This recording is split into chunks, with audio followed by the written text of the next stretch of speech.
Day 22, and this morning, the map changed. Britain formally entered this conflict. The United Kingdom opened Diego Garcia and RAF Akrotiri in Cyprus to full American operational access. Diego Garcia sits in the center of the Indian Ocean, placing B-2 bombers within 4 to 5 hours of every Iranian coastline. Akrotiri opens the eastern Mediterranean as an additional strike axis. Both together double the geometric attack corridors available to American planners overnight. Iran responded by firing ballistic missiles at Diego Garcia, the first time in history a facility in the Indian Ocean has been struck by Iranian projectiles. That data point alone changes every assumption about safe rear areas in this conflict. And then Trump posted on Truth Social at 9 a.m. Eastern that a plan to completely destroy Iran is ready and will be executed this week. 3 developments, each historically significant. Let me show you what each one actually means. Before we go deeper, hit the subscribe button right now and turn on notifications. Day 22 is moving faster than any single day in this conflict so far. Every analysis I have published connects to this morning's developments directly. Subscribe now. I will wait.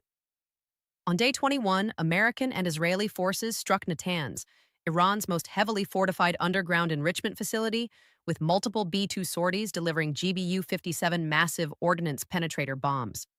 The IAEA confirmed significant structural damage while noting core centrifuge infrastructure in the deepest sections appears partially functional.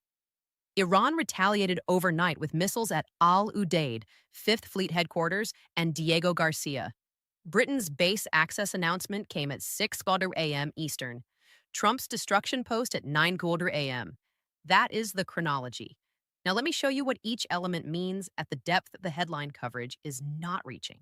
Britain's entry into this conflict is being described as a logistical decision.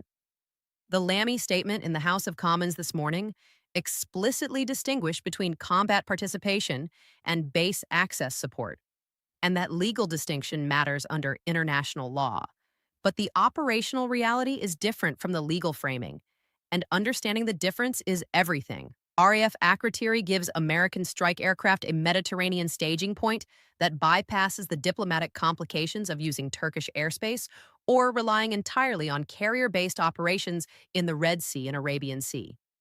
Diego Garcia gives American bombers a southern approach vector to Iran that Iranian air defenses were not primarily designed to defend against.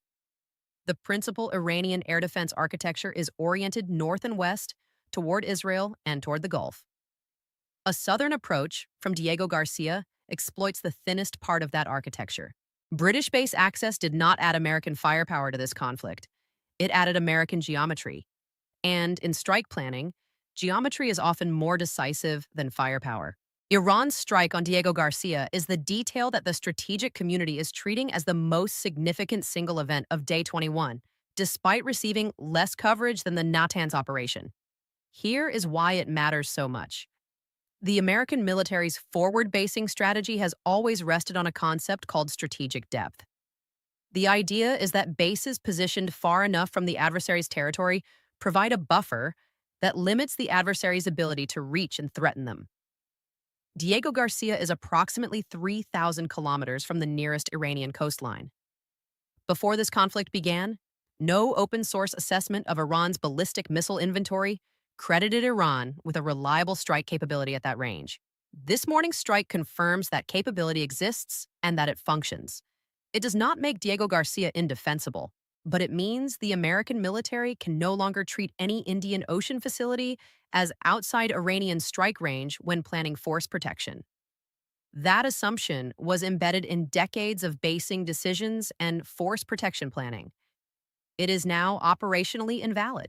Now, what nobody is covering with sufficient depth. The Natanz strike result is the strategic paradox at the center of this entire war, and it is not being examined directly.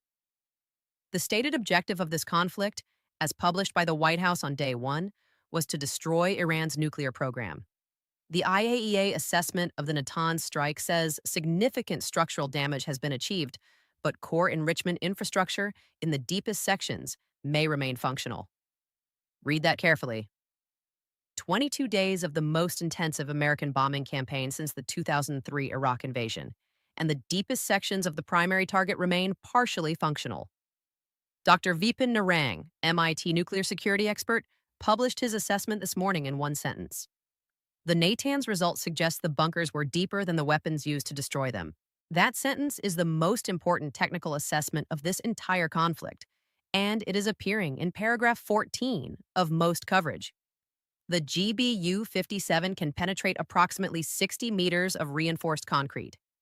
The deepest Natanz chambers were built, according to open source engineering analyses, at depths between 80 and 100 meters. Physics 1. Okay, I have to be fair. The other side has a point. First, the IAEA's preliminary assessment of Natanz is based on remote sensing and limited inspector access.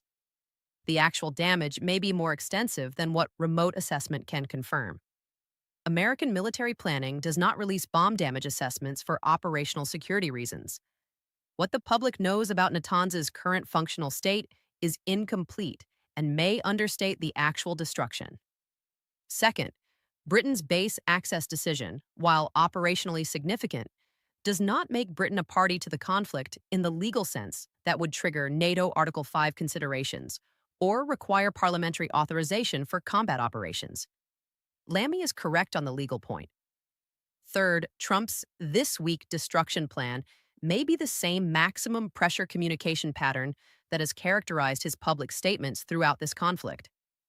The statement's operational content is zero. It names no specific action, no specific target, and no specific timeline within this week. It is a psychological operation against Iranian decision makers, not an operational order. But here is where I have to be direct about what the documented evidence shows. Iran demonstrated long-range strike capability against Diego Garcia. Britain formally expanded the operational footprint available to American strike planners. Natanz has not been destroyed to the degree required to eliminate Iran's nuclear breakout capability. And Trump has publicly committed to a destruction timeline of this week that, if he does not execute it, becomes another instance of declared American red lines being crossed without the promised consequence. Every one of those outcomes is documented. Every one of them is strategically consequential. And the combination of all four on a single morning of day 22 tells you that this conflict is not winding down toward a ceasefire. It is escalating towards something that neither side has fully prepared the public for. Here is what you need to watch. Trump's this week deadline expires by Sunday. Watch whether any operation between now and Sunday is framed by the White House as the destruction plan being executed. If it is, watch Iran's response to that framing. If nothing matching that description occurs before Sunday, watch how the White House manages the credibility cost of a publicly declared deadline that passed without the declared consequence. Watch Britain's parliamentary debate. The Lamy statement is legally precise but politically contested. If Labour backbenchers force a parliamentary vote on Britain's level of involvement, that vote will reveal whether the government's legal framing survives democratic scrutiny. And watch the IAEA's full Natanz damage report, expected within 72 hours. That report is the most operationally important document of this entire conflict, and it will answer the question this war was launched to answer. Is Iran's nuclear capability meaningfully degraded, or is it still intact below the rubble? Subscribe now. Turn on notifications. When the IAEA Natanz report drops, I will go through it page by page. When Britain's parliament debates base access, I will cover every statement. When Trump's this week deadline arrives, I will document exactly what happened and what it means. Day 22. Britain is in. Diego Garcia has been struck for the first time in history. Natanz may still be functioning underground. And this week deadline is now on the clock. Evidence first, analysis second. You decide what it means. This is day 22. Watch the clock.